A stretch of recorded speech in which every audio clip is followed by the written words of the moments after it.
Al-Kindi. Al-Kindi mempunyai nama lengkap Abu Yusuf Ya'qub bin Ishaq Al-Kindi. Orang-orang kerap memanggilnya Al-Kindus.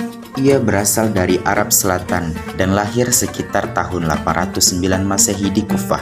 Ia terlahir dari keluarga yang kaya dan terhormat. Ayahnya adalah seorang Harun ar-Rasyid. Memasuki masa remaja, ia belajar bahasa dan sastra Arab, fikih, serta ilmu kalam. Sejak kecil Al-Kindi sangat akrab dengan suasana pendidikan. Pendidikannya dimulai dari belajar membaca dan menulis, berhitung, serta menghafal Al-Quran. Setelah dewasa, ia pindah ke Basrah, yakni wilayah Irak untuk menuntut ilmu. Mengingat Basrah ketika itu menjadi pusat ilmu pengetahuan, ia mencurahkan perhatiannya belajar ilmu kimia dan berbagai ilmu lainnya. Selesai belajar di Basrah, ia pun melanjutkan kuliahnya di Baghdad.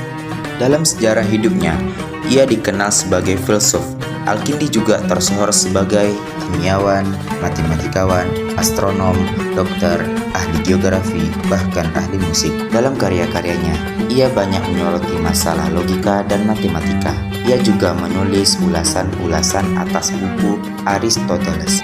Al-Kindi adalah filsuf yang pertama yang melopori penerjemahan sekaligus mengenalkan tulisan atau karya-karya para filsuf Yunani ke dalam Islam, terutama pada abad pertengahan di masa pemerintahan Khalifah Al-Ma'mun. Pada saat itu, ia mengundangnya untuk mengajar di Baitul Hikmah.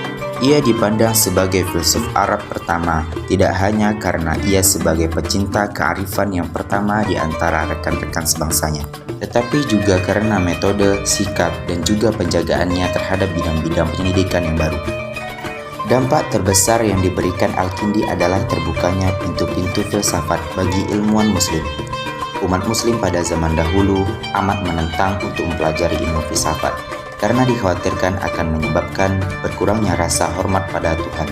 Namun Al-Kindi mencoba menghubungkan nilai filsafat dan mendesak mereka agar menoleransi gagasan-gagasan dari luar Islam.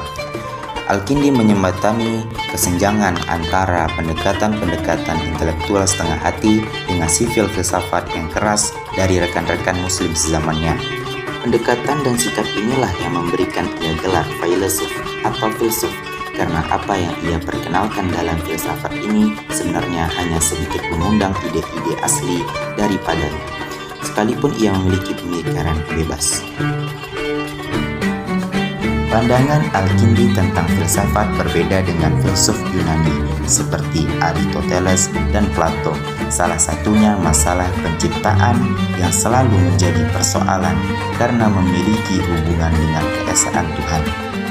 Namun Al-Kindi berhasil mengonfrontasikan salah satu teori yang dikemukakan oleh Aristoteles. Dalam masalah menciptakan ini, ia kumpulkan dalam dua karyanya yang berjudul tentang filsafat pertama serta tentang keesaan Tuhan dan keterbatasan alam semesta.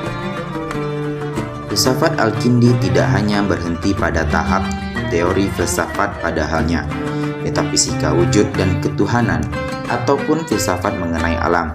Akan tetapi, ia juga membahas tentang hakikat jiwa dan sifatnya, politik umum, serta penciptaan teori etika. Pengetahuannya yang luas dan beraneka ragam itu pada akhirnya hanya dapat ditandingi oleh sejumlah karya tulisannya. Dalam catatan biografi Al-Kindi dalam kitab Al-Muntakhab, jelas ia merupakan orang pertama yang menjadi termasyhur di antara orang-orang muslim di bidang filsafat.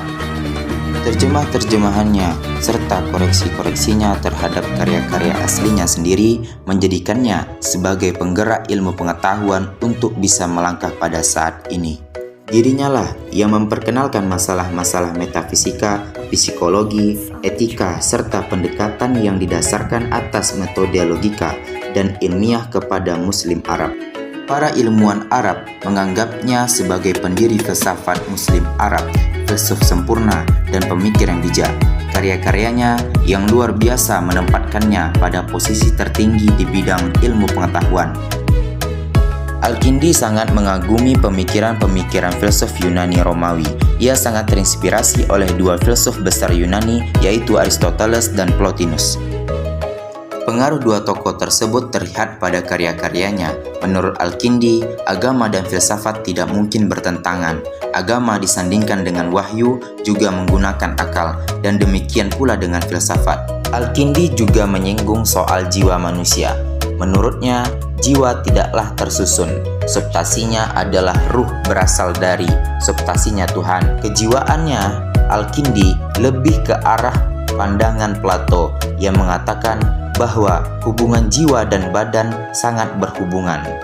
Namun Al-Kindi berbeda dengan Aristoteles yang berpendapat bahwa jiwa bentuk dari badan. Selama ruh atau jiwa yang ada di badan, ia tidak akan menemukan kebahagiaan hakiki dan pengetahuan yang sempurna. Setelah terpisah dari badan dan dalam keadaan yang suci, ruh akan langsung pergi ke alam kebenaran atau alam akal di atas bintang-bintang, berada di lindungan cahaya Tuhan dan dapat melihatnya. Disinilah letaknya kesenangan hakiki ruh. Namun jika ruh itu kotor, ia akan pergi terlebih dahulu ke bulan, lalu ke Merkuri dan Mars, dan seterusnya hingga ke Pluto. Kemudian terakhir akan menetap di alam akal di bawah cahaya Tuhan. Di sanalah ruh akan kekal abadi di bawah cahaya Tuhan. Bagi yang berbuat durhaka atau kejahatan dunia, jiwa atau ruh manusia akan jauh dari cahaya Tuhan sehingga ia akan sengsara. Dan manusia yang berbuat kebajikan, ruh atau jiwa yang telah dikandungnya di dunia akan dekat dengan cahaya Tuhan dan hidup bahagia di sisinya.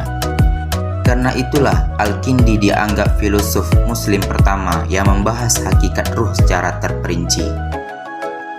Ia membagi ruh atau jiwa, yakni nafsu, pemarah, dan berpikir. Menurutnya, gaya yang paling penting adalah berpikir, karena bisa mengangkat eksistensi manusia ke derajat yang lebih tinggi. Di samping itu, Al-Kindi juga membagi akal menjadi tiga, yaitu akal yang bersifat potensial, akal yang telah keluar dari sifat potensial menjadi aktual, dan akal yang telah mencapai aktualitas. Akal bersifat potensial pada Al-Kindi tidak bisa memiliki sifat aktual sehingga tidak ada kekuatan yang menggerakkannya dari luar. Bagi Al-Kindi, filsafat adalah ilmu dari segala ilmu dan kearifan dari segala kearifan. Filsafat dalam pandangan Al-Kindi bertujuan untuk memperkuat agama serta memperkaya kebudayaan Islam.